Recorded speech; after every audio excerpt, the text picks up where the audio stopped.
Are you a parent? Well, I don't know. If you stumbled across this video and you're a parent or you're going to be a parent, or perhaps you're just an uncle or an auntie, well, what I want to talk about today probably directly or indirectly affects all of us, but especially for you who might be a parent raising children. What is it like raising children today? Whether you're in Africa or in Asia, United Kingdom, Europe, United States, North America, is the same challenge. Raising children has never been more challenging than recent times. This is my own little understanding of what has been going on around the world. The way people raised children 20 years ago, 10 years ago, 15 years ago, 13 years ago has really changed. It's not just in Europe or North America, even places like, and I say Nigeria because that's where I have family and friends and I follow a few clips of things happening there. It will appear that the way things used to be is completely changed. But for those of us, sake of basically any parent's sake, whether you're in Europe or anywhere in the world, I want to say, how do you, or raising children, how has raising children become a challenge to you? If you'd like to drop me a comment, let me know and give me an idea of what you want me to discuss. But on this video, I just want to share just on my own personal notes. And I can say that in my time, by the way, I'm a mom of 3. And my 2 oldest children are grown up. My son is almost 27. And he's almost 27 in less than 3 months or so. My daughter just turned 25. And my third one will soon be 17 in barely 2.5 months or so. So I have raised children.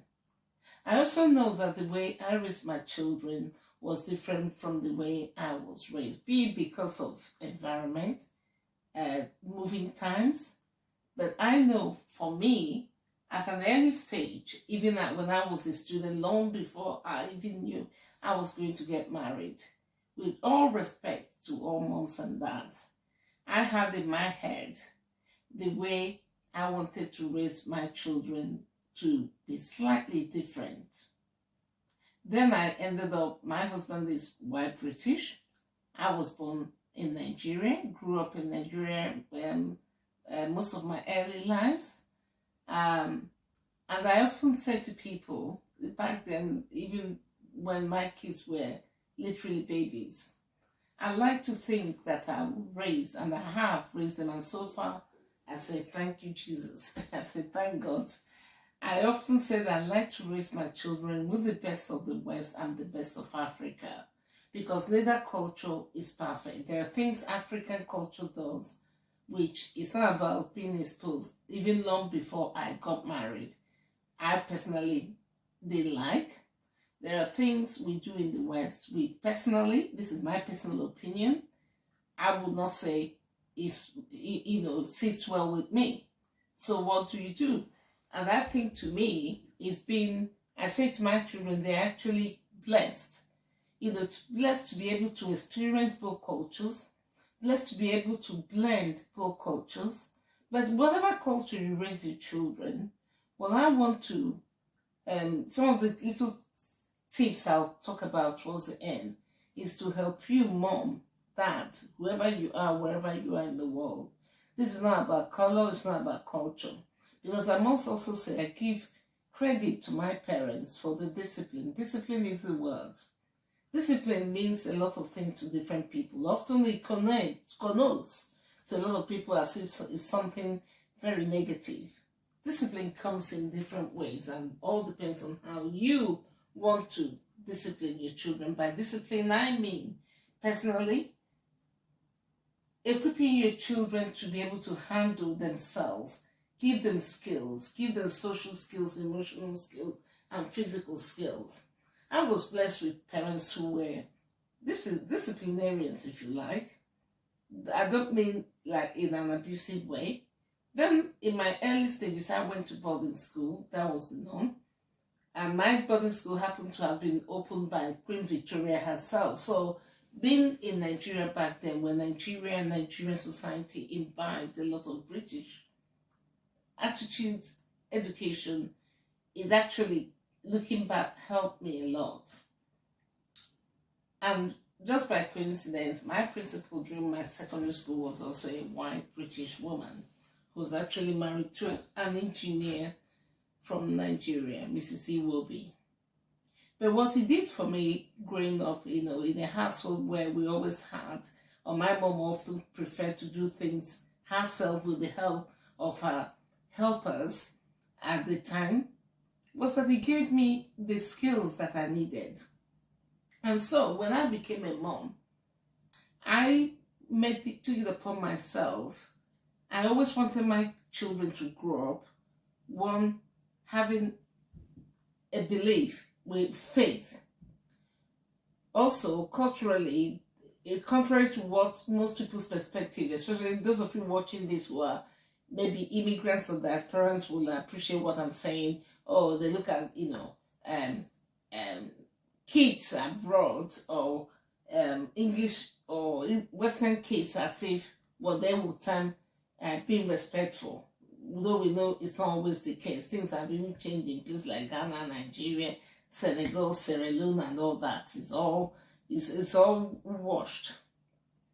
So I wanted to raise my children a bit differently, because raising them when they were little, obviously you saw their friends, you saw things on television, you saw the attitude which most people accepted somehow or seem to accept was the way children or teenagers are meant to be. And you and I know that often it's easy to think, once somebody says, oh, that's how children are, everybody tends to agree with that, which may not always be right or correct. And what am I talking about? Raising children has never been easy. It's expensive financially. It's tasking in terms of discipline. And you come across a lot of parents who, because they don't want the in their minds, I hate to call it falling out, because to me it's disrespectful.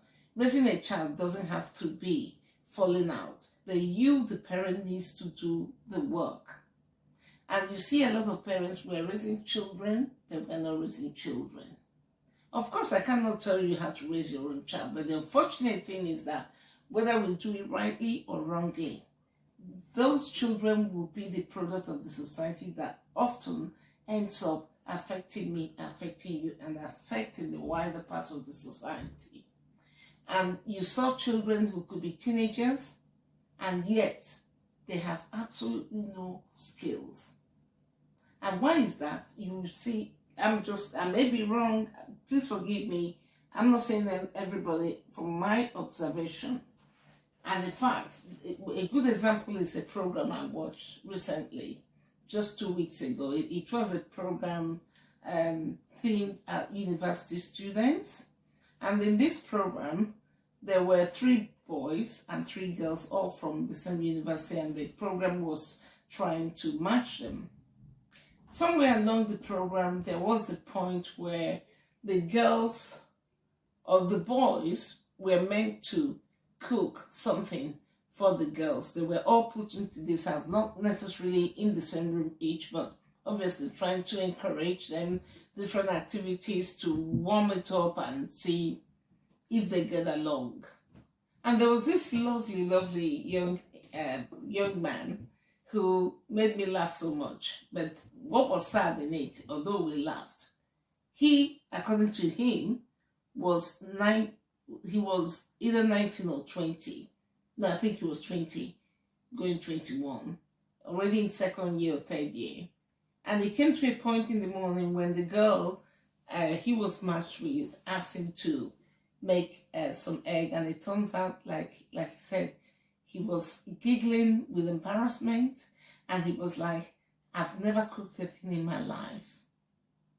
Now, whilst we laughed, to me that was also serious. And apparently his friends were teasing him. I can't remember the nickname they called him, but the nickname was because ever since they were in uni, 2 years plus, this guy has eaten nothing but some kind of cheese on toast thing. I can't remember the name. One of these university slangs. To me, that was sad.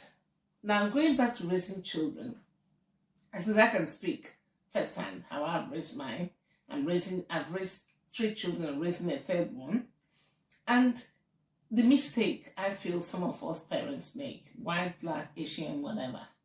And if you're one of those parents, I think you'll be well advised, please, to start kind of changing the way you do things. Because often we tend to think that if we did everything for our children, that is love. But no, actually, I've forgotten the name one psychologist called it. More like most parents don't realize, according to the psychologist, an American psychologist, that is a different kind of abuse. I know it sounds extreme. But what the woman meant to say on the program, it was on one of Oprah's program many years ago, was even if it takes a longer time for the child to do something, let them do it, because that's the only way they're going to learn their skills that can take them through life. But all the time you're doing it, like this young man I mentioned, we're joking, it may just be about university program, but there's a young man, soon you finish university, and are you going to find a job and end up eating out the rest of your life? And with this generation, I say it, our children's generation, even us, compared to our moms, never mind our children and our generation, it's not a generation that will put up with a young man who will end up being someone's husband one day, hopefully, or leave alone, whatever. But nobody is going to put up with somebody who expects to be nurtured like they're your mom, rather than your girlfriend or your wife. But above all, forget even about the getting married aspect. Allowing your children to do things around the house gives them the skills that will take them a long way in life. Looking after themselves, taking care of their homes, tidying up their rooms, eventually teaches them how to keep a tidy house. Because often, when my children were growing up, and it still hasn't changed, you come across those kind of moms or occasionally dads, where you have children all around the house. And you, the mom, you think you're being momsy, makes you happy, you're being busy. And you're the one doing the laundry, carrying everything, tidying everybody's room, screaming, cooking.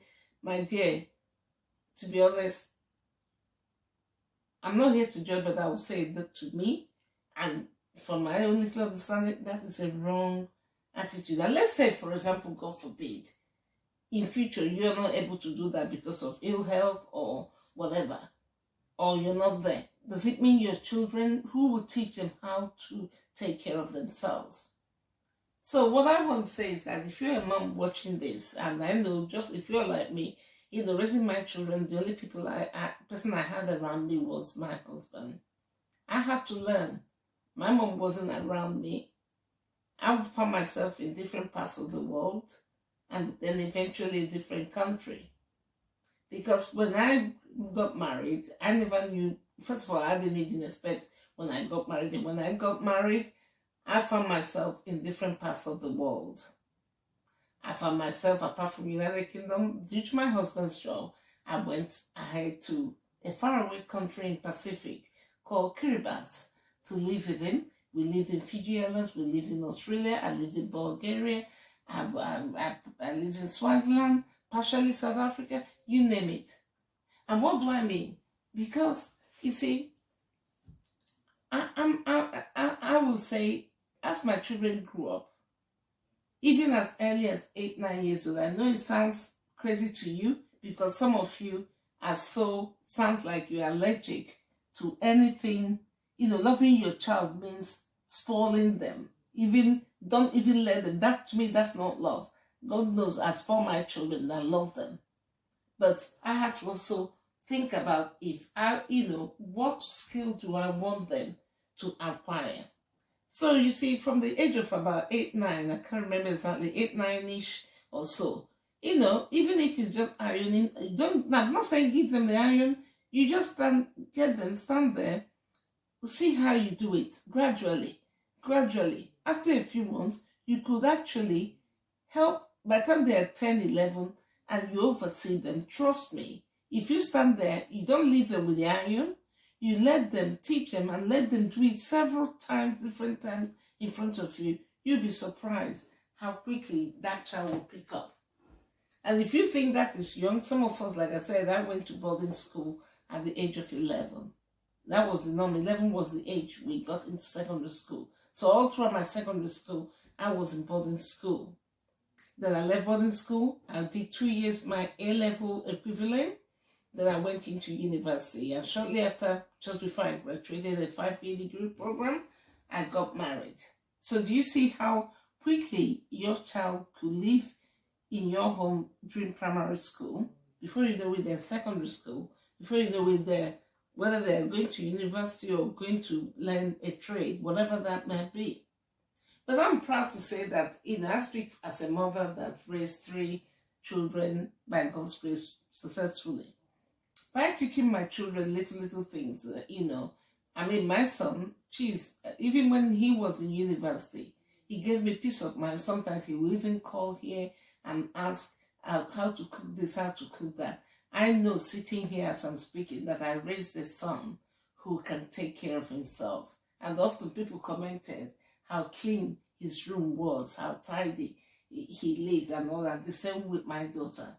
So I encourage you. I know raising children, it can be challenging. Initially, you may even have some of those kids who don't ever want to do anything. All they want to do is to play game and all that. But it's for you, as the mom of that, to start learning how to bring a bit of discipline.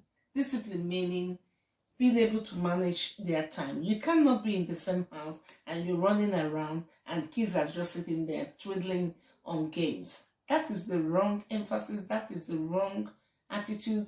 And that's why some of us end up raising teenagers. By the time they're teenagers and you want them suddenly to do that thing you didn't teach them 5 years back, 7 years back, they will mumble, grumble, or may not even know what to do. So, whilst I know it's not easy raising children, I want to urge us as parents, let us learn to teach our children empathy towards mom, empathy towards dad, and understanding what the word family means. Family means doing things together. So when you're doing it with mom and dad, you're not doing them a favor. You are part of the company called family. Family is everything. And if you're part of the family or company, you're not doing the company a favor. Because sometimes we as parents, I think personally as well, I know there's an argument for that, but for me personally, I'm not a believer. If you want to give your child pocket money for whatever special reason, fine. But learn to teach children that they are part of that family, loving family. Therefore, we work as a team. And when they help and work as a team, they are learning. And one day that learning graduates them into a bigger, deeper skill they can use in their lives and look after themselves. Let them not be brought up to think that anything they do for mom, if they help you wash dishes, I pay you 50 pence. No, I'm sorry, I've never been a believer in that and I'm not starting now. It's the way you raise children, their mindset is the way they will grow up to appreciate and see that thing as a family way we do things. If you're an entrepreneur or you have your business, that's one thing. And your child is working in your company, I will pay you. But if you can teach children from the beginning to join and do things, and especially find time, eat meals together.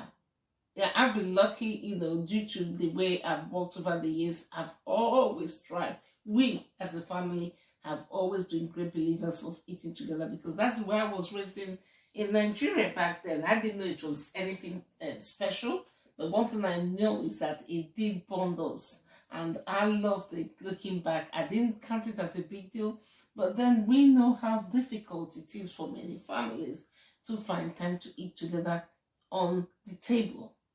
I don't mean eating on your lap in front of television or everybody on their phone. Find time. Find time, people. Teach your children how to use their phones. When to use their phone. I know it's hard. I've done it. It's not easy, but trust me, if you start them young, it makes it easier as they go along, because then they grow up to understand the rules and the way you do things in your family. Raising children is not easy. It's challenging. And so if you're a parent watching this and there's something I've said that you want to touch more on, please write in your comment or send me any topic you want me to discuss, or any advice you may even have for me. This is not a video to judge you as a parent or say my way is better. No, I'm just sharing some of the little tips and what I've observed and what could help us all as parents. And in fact, if there's anything you have that could help me even more now, I welcome it. So on that note, I say thank you again for watching my video. I'd love to hear from all of you moms and dads out there. Send me comments or notes or something, and let's have some discussions soon. I look forward to having a live video sometime soon where we can all, dissect some of the topics and challenges that parents face in the West, in Africa. And whatever you do, please equip your child with some skills, home skills, be it cooking, learning to cook, learning to clean, learning to iron, learning to mingle with the family and be happy mingling with the family, not doing their thing, you're doing your thing. Please, by all means, because when we have a happy unit as a family, we have a better society. Thank you again. Please hit the like button, share this video with your friends and family, and please subscribe to support my channel. I really appreciate that. For those of you who are supporting my channel, thank you again, and I look forward to seeing you on the next video.